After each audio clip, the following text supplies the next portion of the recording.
Hello दोस्तों, आपका स्वागत है। मैं हूं आरपी और आप सुन रहे हैं महान उपन्यासकार मुंशी प्रेमचंद जी की आत्मकथा का एक अंश।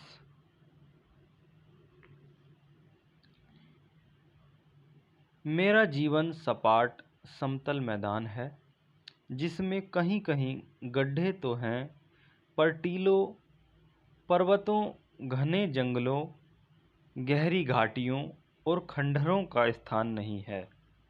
जो सज्जन पहाड़ों की सैर के शौकीन हैं, उन्हें तो यहाँ निराशा ही होगी। मेरे पिता डाकखाने में क्लर्क थे, माता मरीज। एक बड़ी बहन भी थी। उस समय पिताजी शायद 20 रुपये पाते थे। 40 रुपये तक पहुँचते पहुँचते उनकी मृत्यु हो गई।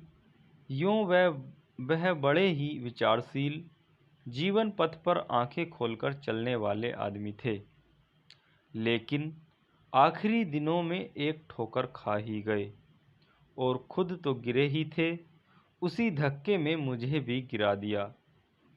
15 साल की अवस्था में उन्होंने मेरा विवाह कर दिया और विवाह करने के साल ही भर बाद परलोक सिधारे। उस समय मैं 9वें दर्जे में पढ़ता था। घर में मेरी स्त्री थी, विमाता थी, उनके 2 बालक थे और आमदनी 1 पैसे की नहीं। घर में जो कुछ लेई पूंजी थी वह पिताजी की 6 महीने की बीमारी और क्रियाकर्म में खर्च हो चुकी थी और मुझे अरमान था वकील बनने का और MA पास करने का। नौकरी उस जमाने में भी इतनी ही दुष्प्राप्य थी जितनी अब है। दौड़ धूप करके शायद 10-12 की कोई जगह पा जाता, पर यहाँ तो आगे पढ़ने की धुन थी। पाँव में लोहे की नहीं, अष्टधातु की बेड़ियाँ थीं और मैं चढ़ना चाहता था पहाड़ पर। पाँव में जूते न थे, देह पर साबित कपड़े न थे, महंगी अलग। स्कूल से 3:30 बजे छुट्टी मिलती थी। काशी के क्वींस कॉलेज में पढ़ता था। हेडमास्टर ने फीस माफ़ कर दी थी। इम्तिहान सिर पर था और मैं बांस के फाटक पर एक लड़के को पढ़ाने जाता था। जाड़ों के दिन थे। 4 बजे पहुंचता था, पढ़ाकर 6 बजे छुट्टी पाता। वहां से मेरा घर देहात में 5 मील पर था। तेज चलने पर भी 8 बजे से पहले घर न पहुंच सकता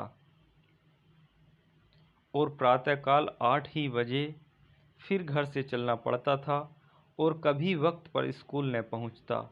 रात को भोजन करके कुप्पी के सामने पढ़ने बैठता और न जाने कब सो जाता। फिर भी हिम्मत बांधे हुए था। मैट्रिकुलेशन तो किसी तरह पास हो गया, पर आया 2nd डिवीज़न में और क्वींस कॉलेज में भर्ती होने की आशा न रही। संयोग से उसी साल हिंदू कॉलेज खुल गया। मैंने इसी नए कॉलेज में पढ़ने का निश्चय किया। प्रिंसिपल थे मिस्टर रिचर्डसन। मुलाकात हुई, पर निराशाजनक। फीस मुआफ न हो सकती थी। अब क्या करूं? अगर प्रतिष्ठित सिफारिशें ला सकता तो शायद मेरी प्रार्थना पर कुछ विचार होता, लेकिन देहाती युवक को शहर में जानता ही कौन था। कई दिनों के बाद एक सिफारिश मिली। उस समय मेरे आनंद की सीमा न रही। खुश होता हुआ घर आया। दूसरे दिन प्रिंसिपल से मिलने का इरादा था, लेकिन घर पहुंचते ही मुझे ज्वर आ गया और 2 सप्ताह से पहले ना हिला। नीम का काढ़ा पीते पीते नाक में दम आ गया। एक दिन द्वार पर बैठा था कि मेरे पुरोहित जी आ गए। मेरी दशा देखकर समाचार पूछा और तुरंत खेतों में जाकर एक जड़ खोद लाए। उसे धोकर 7 दाने काली मिर्च के साथ पिसवाकर मुझे पिला दिया। उसने जादू सा असर किया। ज्वर चढ़ने में घंटे ही भर की देर थी। इस औषधि ने मानो जाकर उसका गला ही दबा दिया। मैंने पंडित जी से बार बार उस जड़ी का नाम पूछा, पर उन्होंने न बताया। कहा, नाम बता देने से उसका असर जाता रहेगा। तो दोस्तों, यह थी मुंशी प्रेमचंद की आत्मकथा का कुछ अंश जो हमने आपके सामने रखा। आप इसे सुने और आनंद लें। धन्यवाद।